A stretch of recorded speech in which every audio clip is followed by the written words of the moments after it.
আজ অনেক দিন পর কচি কচি মূলোর শাক পেয়েছি। তো সেই মূলোর শাক এখন ছোট ছোট করে কুচি করে নিয়েছি। এবার এখানে কুকার বসিয়ে দিয়েছি, একটা সিটি মেরে সেদ্ধ করে নেবো, তারপর এটাকে ভাজবো। মূলোর শাক খেতে আমার ভীষণ ভালো লাগে, একটু মিষ্টি মিষ্টি করে রান্না করতে। তো কার কার মূলোর শাক খেতে ভালো লাগে? এই মাইক্রো ওভেনের র্যাকটা আমার কালকে এসেছে, তা সকাল সকাল এটাকে ফিট করে নিয়েছি। মানে মন টানছট করছিল কখন আমি এটাকে ফিট করব। কিছু এলে দেখবেন এরকমই লাগে, কখন দেখব, কখন ফিট করব, কখন জিনিসপত্র রাখবো। মানে আমার তো তাই মনে হয়।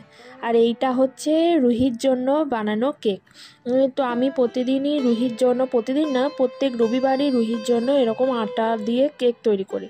এরকম কতটা নরম, এবং এই কেকটাই আমি ওকে টিফিনে দিই।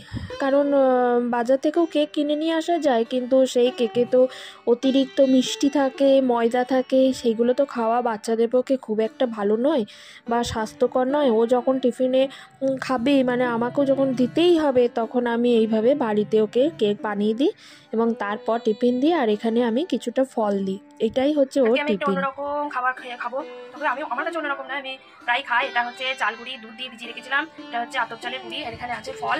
এখানে কি কি ফল নিচে হচ্ছে, এটা হচ্ছে পেয়ারা, এটা হচ্ছে আপেল, এটা পেঁপে, কলা, নাশপাতি, আর এটা হচ্ছে পানি ফল। তো আর এবার আমি এগুলোকে এর মধ্যে মেশাবো, সবই ধুয়ে রাখা আছে। ওটা একটু বেশি হয়ে গেছে, একটু কম নিলেও হয়। এবার এর মধ্যে দেবো হচ্ছে অল্প দুধ। এর মধ্যে আরেকটা জিনিস দিলে খুব ভালো লাগে খেতে,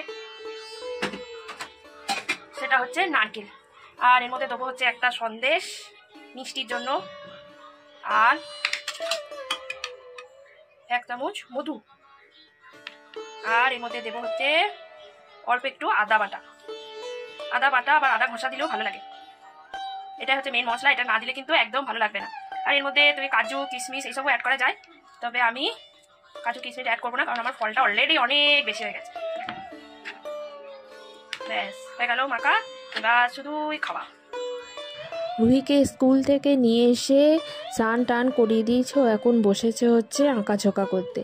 এখানে গাছ একটা এঁকে দিয়েছি, আর ওইদিকে একটা ক্যারট আঁকা হয়েছে।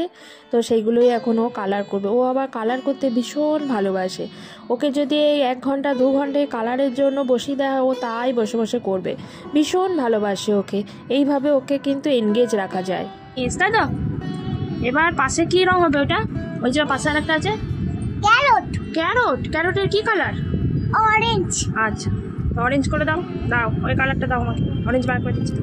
বিকালবেলায় আজকে একটু ছাদে এসেছিলাম। ছাদের বেশ পরিবেশটা ভালো লাগছিল, হালকা হালকা রোদ, তার সঙ্গে পাখিগুলো এদিকে চারিদিকে ছুটে বেড়াচ্ছিল, ভীষণ ভালো লাগছিল। দেখুন চারিদিকটা কি সুন্দর লাগছে। আর আমাদের এখানটা খুব সবুজ, তো মানে চারিদিকটাই প্রায় সবুজ, এই জন্য আরও ভালো লাগে। যেদিকেই তাকাবেন সেদিকেই মনে হবে যেন সবুজ হয়ে আছে, সেই জন্য আলাদা একটা আবেগ লাগে।